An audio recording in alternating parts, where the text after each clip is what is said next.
This is In Step with Compliance, a podcast by the Modern Practice Solutions team for dental professionals. Welcome to In Step with Compliance. My name is Olivia Wann, and this podcast is sponsored by Modern Practice Solutions. Today, we're interviewing our very own Terri Walker. Terri has spent many years in the dental profession, including serving as a registered dental assistant as well as a compliance trainer. So we're wanting to ask her questions about the topic, are you properly documenting important quality control tasks? And you'll be able to read the blog to have a greater understanding of what is required. So Terri, let's get started. What is your experience when you're dealing with a client who is undergoing an OSHA investigation?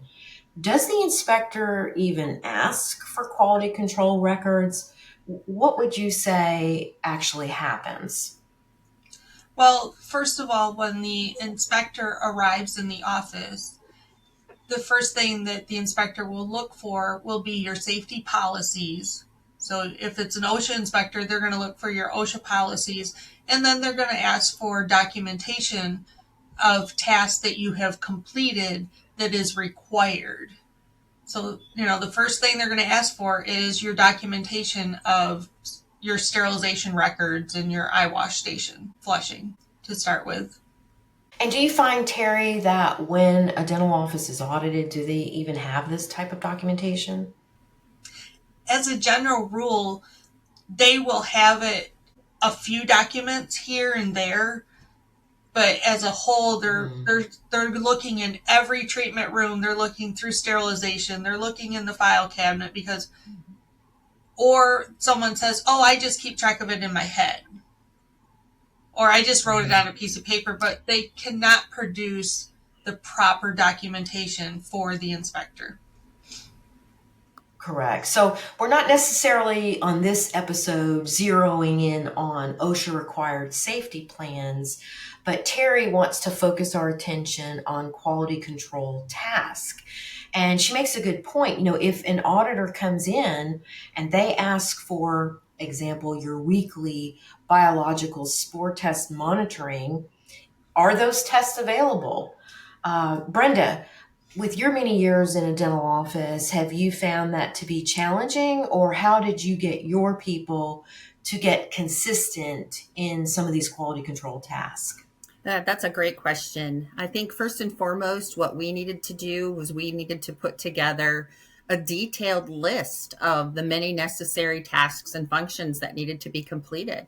There are daily tasks, weekly, monthly, quarterly, just like with your maintenance tasks. So that's the first thing that we did is we put together the list, and then we assigned specific team members to those tasks.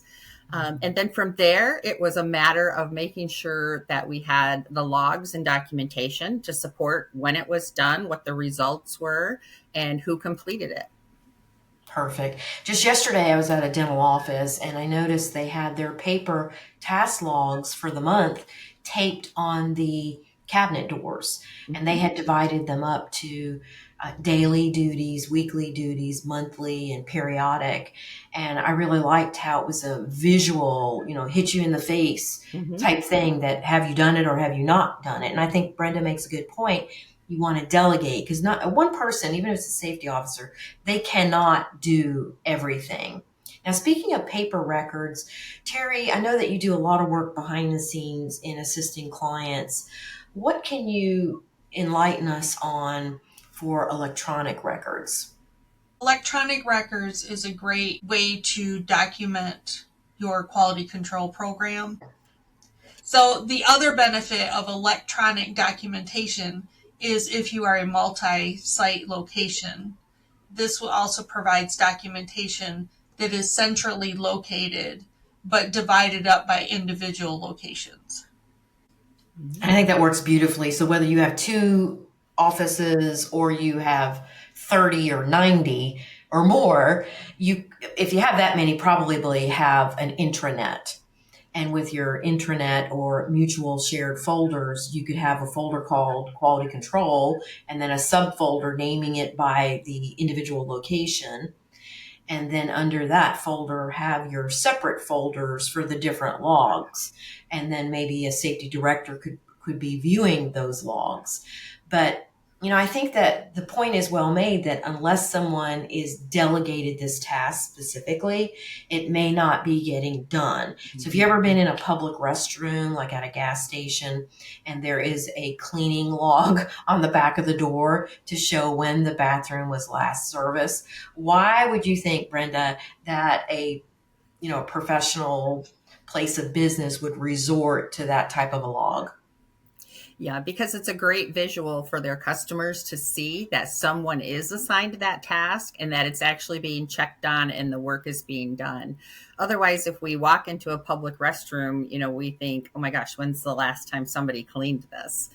But yeah, those visual task logs are so important for everyone, not just the person who's completing the task, but for everyone on the team to be able to have a quick view of what's been done, what hasn't, and what needs to get done.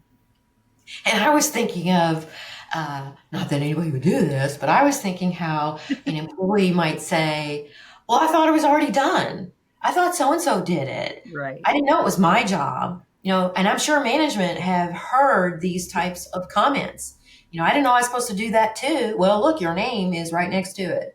Right. So I think it's very wise to assign these duties and then hold people accountable because unfortunately, people are being double tasked. With the shortage of workers, people have a lot on their plate to do already, but we cannot sacrifice the quality of patient care or that of employee safety simply because we don't have enough time. And speaking of time constraints, Terri, can you give us a list of the different types of tasks that we need to be on top of? Absolutely. So there's multitask. There's, the fire extinguishers, they require a monthly visual inspection and an annual professional inspection. Your eye wash station, that needs to be flushed weekly and a visual examination. Your ultrasonic or instrument washer, you have to test that every month to show that it's actually doing their job. The ultrasonic makes a lot of noise, but that does not mean that it's actually cleaning your instruments. And then if you use high-level disinfectant, then you need to document the change date, and you're also checking the strip every day that it's being used to make sure it's still effective. Sterilization monitoring is very important. You have to do a spore test weekly. You have to do a biological, mechanical, and chemical indicators also. So there's daily, each load, and then a weekly documentation that has to be provided for sterilization monitoring.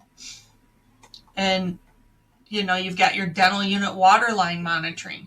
Can you prove that your water that you're spraying in your patient's mouth meets the requirements of the EPA?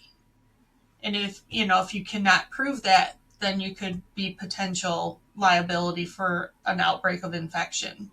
You've got your waste that you have to maintain, several items of waste. You have your biohazard waste, your pharmaceutical waste, your amalgam waste, hazardous waste. You need to document where that waste was disposed of. I mean, you definitely don't want to be throwing your sharps containers in the trash bin out back. You have to document where it went, who's responsible for it once it leaves your practice. Yeah, so even if they're working with a waste disposal company, they need those waste manifest records. So very important. Yes. What else? Well, there's also radiation reports. You have your X-ray units. Have you registered them with the state? And then are they meeting the inspection report timeline for your federal and state and local regulations? So I was thinking, Terri, when different ones are assigned to these tasks, like let's say it's spore testing, they may be responsible for that task and there are electronic records that they either have an account set up with the third-party provider, or if they're doing it themselves, which is fine. Like the office I was in yesterday, they do self-incubation kits. We have to have flawless records. So there's different types of records coming in electronically, potentially. You may have waste manifest statements, as well as the biological spore test results, or even if they're using third-party lab on dental unit water lines, there's different PDFs of testing coming in. Even though they may be in that employee's email account, we still need it captured and uploaded to the quality control records, because what happens if that person leaves their job? And it is such a nightmare if it's associating to their personal email account. So we always want to use a business associated email. So regardless, all of the records need to be compiled to a central location. And I wanted to mention, Terri, with the amalgam separators, we have found this to be out of compliance in so many of the offices that the filter is full, and it's not working if the filter is full. Correct. So we encourage people to calendar looking at it. Even though it may be good for a year, you may be filling it up so fast because of the volume of dentistry that you have. So we want to calendar these tasks in, maybe just like you would making an appointment for a patient. Schedule yourself to look at these different tasks to make sure it's completed. Now, Brenda, with your management background, do you have any other suggestions in helping our listeners in manage this area of compliance? I do, actually, and being in the management role for so many years, not only is it important that we're delegating those tasks to specific people, but someone in the practice, such as the practice manager or the doctor, or someone needs to be checking to make sure those tasks are being completed, that they're being completed in the time frame that's necessary for them, and that the results that are coming back are positive results and not anything that needs to be addressed on the managerial end. So it really is a team effort. You're going to, delegate things and assign different things, but really everyone on the team is responsible for making sure that the quality control of the office is being handled appropriately. Good point. Terri, to add on to what Brenda is saying, what service do we offer to our clients? Well, we offer a quality control program.